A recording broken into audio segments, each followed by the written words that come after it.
Assalamualaikum warahmatullahi wabarakatuh. Perkenalkan, nama saya Astri Rahayu Hulopi, kelas 6C Manajemen Pendidikan dengan NIM 1314269. Di sini saya akan menjelaskan tentang peranan bimbingan dan konseling dalam sistem pendidikan. Bagian A, konsep dasar bimbingan konseling. Yang pertama, pengertian bimbingan.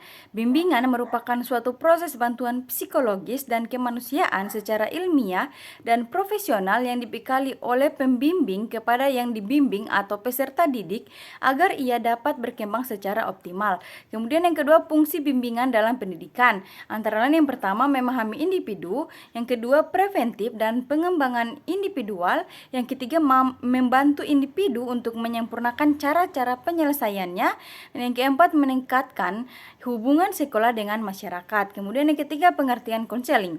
Konseling adalah suatu proses yang berorientasikan belajar yang dilaksanakan dalam suatu lingkungan sosial antara dua orang individu yang disebut konselor dan klien, di mana seorang konselor harus memiliki kemampuan profesional dalam bidang keterampilan dan pengetahuan psikologis. Jadi bimbingan dan konseling dalam prakteknya saling menyangkut dengan isi mengisi.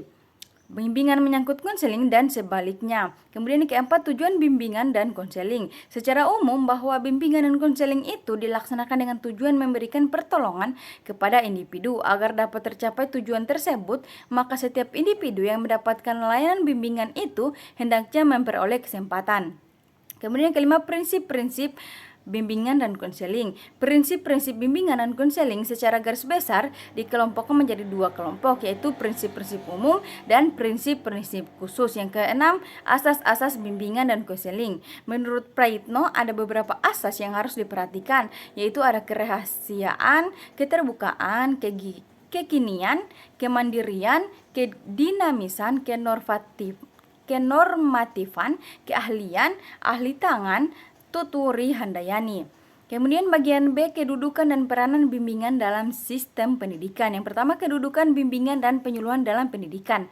Beberapa kriteria yang menjadi syarat bahwa pendidikan dapat dikata bermutu adalah pendidikan yang mampu mengintegrasikan tiga bidang kegiatan utama secara efektif, yaitu bidang administrasi dan kepemimpinan, bidang instruksional dan kurikulum, dan bidang pembinaan siswa. Kemudian kedua, peranan bimbingan dan penyuluhan dalam pendidikan.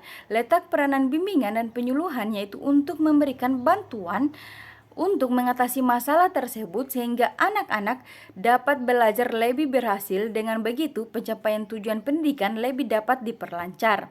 Baiklah, itulah hasil dari materi saya. Lebih dan kurangnya saya mohon maaf. Wassalamualaikum warahmatullahi wabarakatuh.